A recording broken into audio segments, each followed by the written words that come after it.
और इस वक्त दिल्ली से आपको खबर बता दें, राजघाट पर धरने पर पूर्व मंत्री यशवंत सिन्हा बैठे हैं। प्रवासी मजदूरों की समस्याओं को लेकर वो धरने पर बैठे हैं।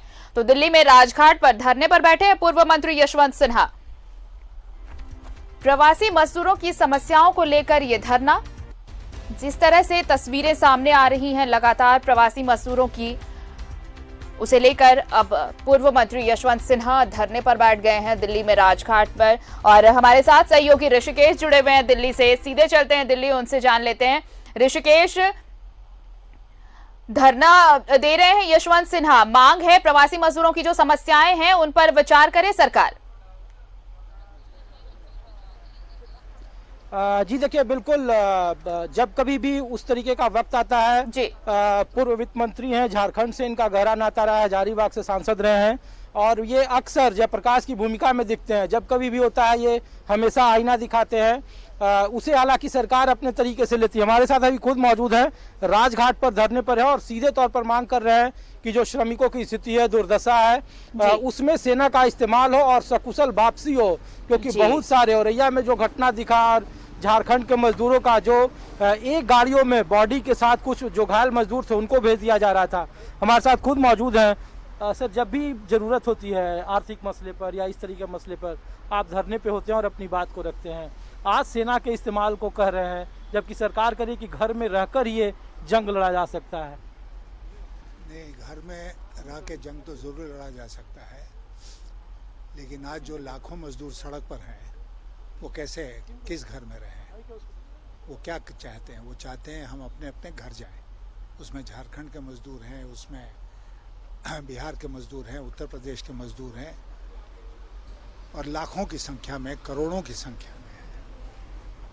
इनको ऐसा लगता है कि सब लोगों ने मिलकर छोड़ दिया है मरने के लिए। आपने औरैया की घटना का जिक्र किया, उसके पहले औरंगाबाद की घटना घटी थी। बहुत से लोग सड़क पर चलते चलते मर जा रहे हैं, एक्सीडेंट में मरते जा रहे हैं और ऐसा लगता है जैसे कि पूरे देश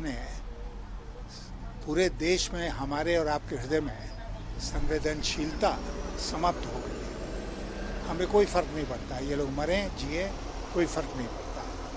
मुझे फर्क पड़ता है और इसलिए बहुत इंतज़ार करने के बाद आज मैं विवश हुआ इस कदम को उठाने के लिए कि मैं राजघाट, जो गांधी जी की समाधि है, वहाँ पर आकर धरने पर बैठूं और भारत सरकार से ये मांग करूं कि वो तत्काल भारत की सेना और भारत के जितने पैरामिलिट्री फोर्सेस हैं उनको लगाए और उनके माध्यम से उनको ये जिम्मेदारी दे कि वो सब अपने संसाधन लगाकर और सिविलियन संसाधन जितने उपलब्ध हो सकते हैं, इन मजदूरों को सम्मान के साथ उनके गंतव्य तक, उनके घरों तक पहुंचाने का काम करें।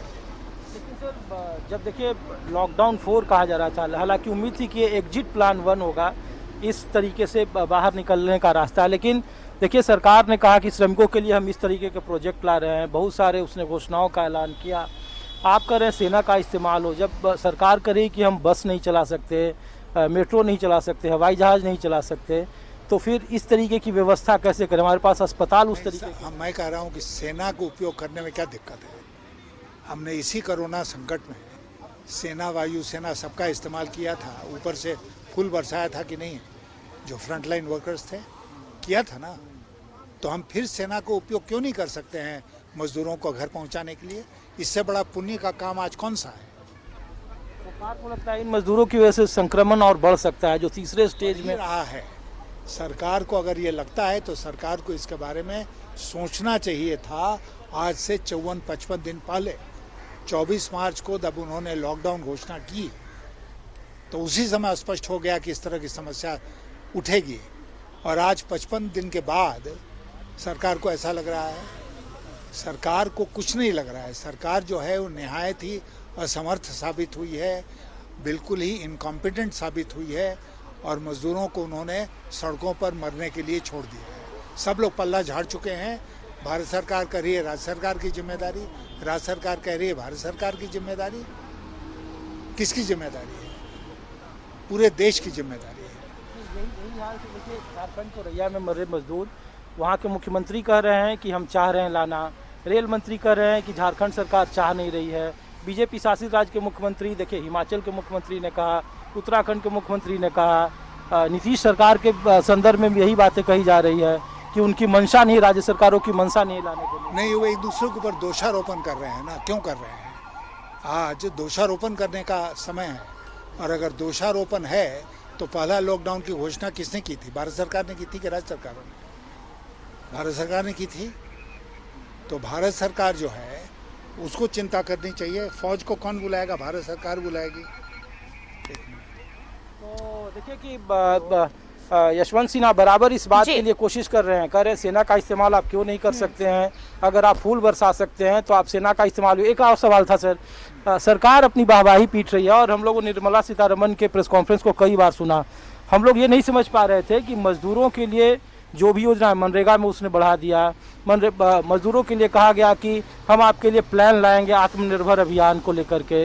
ये आत्मनिर्भर भारत को लेकर के जो कहा जा रहा है, और उसमें कहा जा रहा है कि मजदूरों का कायाकल्प होगा। 2 महीने का उनको कहा राशन हम दे रहे हैं, आपके लिए हम दिहाड़ी 185 रुपये से 200 रुपये कर दे रहे हैं। क्या आर्थिक तौर पर लग रहा है कि जिस संकट को लेकर के सरकार चिंतित है उसका निराकरण इन तरह के प्रधानमंत्री जी ने 20 लाख करोड़ के पैकेज की घोषणा की थी आज से 6 दिन पहले, और उसके बाद उसके विस्तार से बताया वित्त मंत्री जी ने, कल अंतिम बार बताया। अभी हम लोग जब यहाँ धरना पर बैठे तो हमको 2 मजदूर नज़र आए जो पैदल जा रहे थे। उनको बुलाकर हम लोगों ने पूछा कि आप बताइए कहाँ से आए, कहाँ जा रहे हैं? उन्होंने कहा हम कोलकाता जा रहे हैं, पैदल कोलकाता। चलिए, तो ऋषिकेश, ये साफ तौर पर इनका कहना है कि अगर केंद्र सरकार ने पहले से अगर व्यवस्था की होती तो शायद ये जो तस्वीर सामने आई है वो तस्वीर देखने को नहीं मिलती। साथ ही साथ उन्होंने ये भी कहा कि सेना को लगाया जाना चाहिए था इस काम में। जिस तरह से रेला नजर आता है सड़कों पर मजदूरों का, वो देखकर कहीं ना कहीं संवेदनहीनता नजर आती है। शुक्रिया आपका ऋषिकेश, हमारे साथ तमाम बातचीत करने के लिए।